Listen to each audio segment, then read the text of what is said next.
नमस्कार दोस्तों, जय जोहार। मैं कौशल तिवारी और बिहनिया संजय में आपका स्वागत है।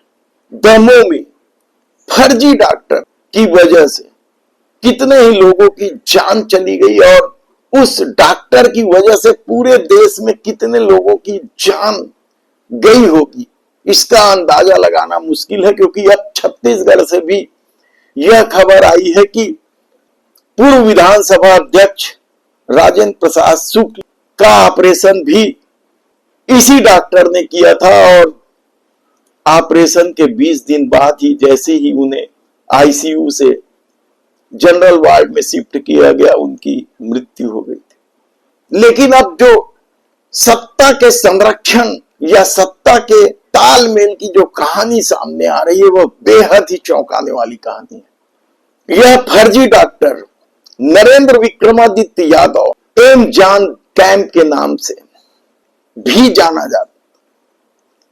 इसकी अपनी धमक थी सत्ता तक। सत्ता किसकी रही होगी, किसकी है, यह सवाल नहीं है।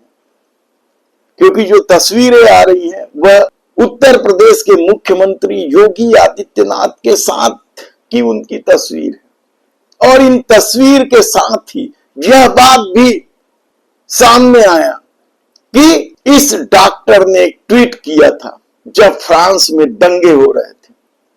और इस डॉक्टर ने ट्वीट में कहा था कि फ्रांस में उत्तर प्रदेश के मुख्यमंत्री योगी आदित्यनाथ और उनके बुलडोजर की बेहद जरूरत है। और इस ट्वीट को असली डॉक्टर मानकर, क्योंकि इसी नाम से ब्रिटेन में डॉक्टर हैं, उसे समझकर समूची मीडिया ने योगी के तारीफ में कसीदे गढ़ने लग गए, बुलडोजर के खेल को सही बताने लग गए। जबकि बुलडोजर का खेल केवल अल्पसंख्यकों के खिलाफ का खेल था, वोटों के ध्रुवीकरण का खेल था। लेकिन इस फर्जी डॉक्टर ने एम जॉन कैंप के नाम से जो ट्वीट किया, उसे ही असली मानकर योगी की तारीफ के कसीदे गढ़ने लगे। योगी के बुलडोजर को सही साबित करने में समूची मीडिया लग गई।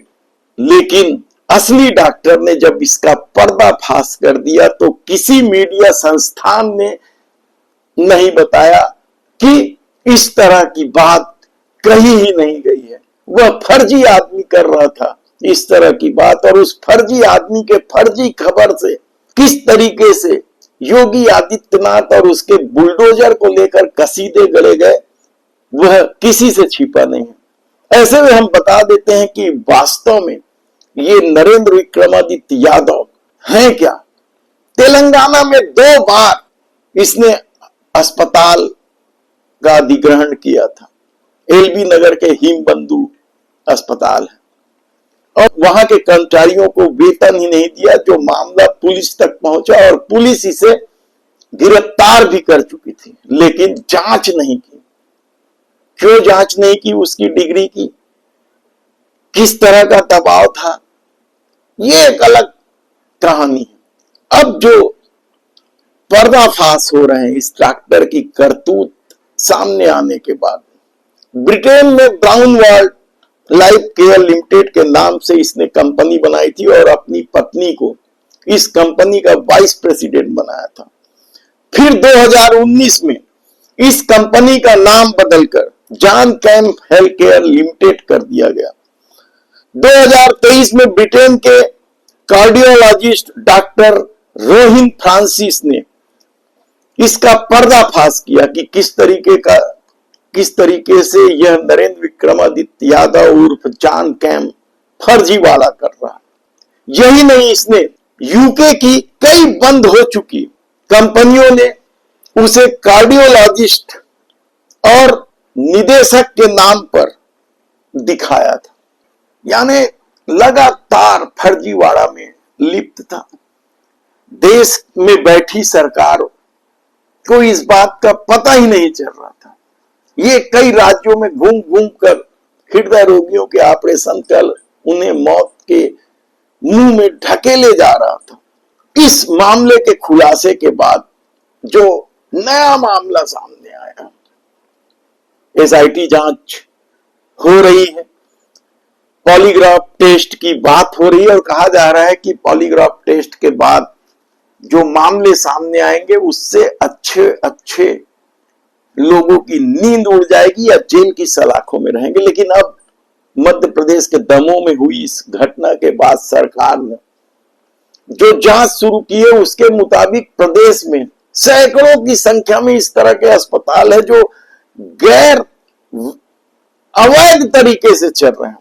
अभी तक की शुरुआती जांच में यह पता चला है कि मध्य प्रदेश में लगभग 174 अस्पताल बगैर वैध पंजीयन के कार्य कर रहे हैं। ग्वालियर में 60 अस्पतालों का पंजीयन रद्द कर दिया गया।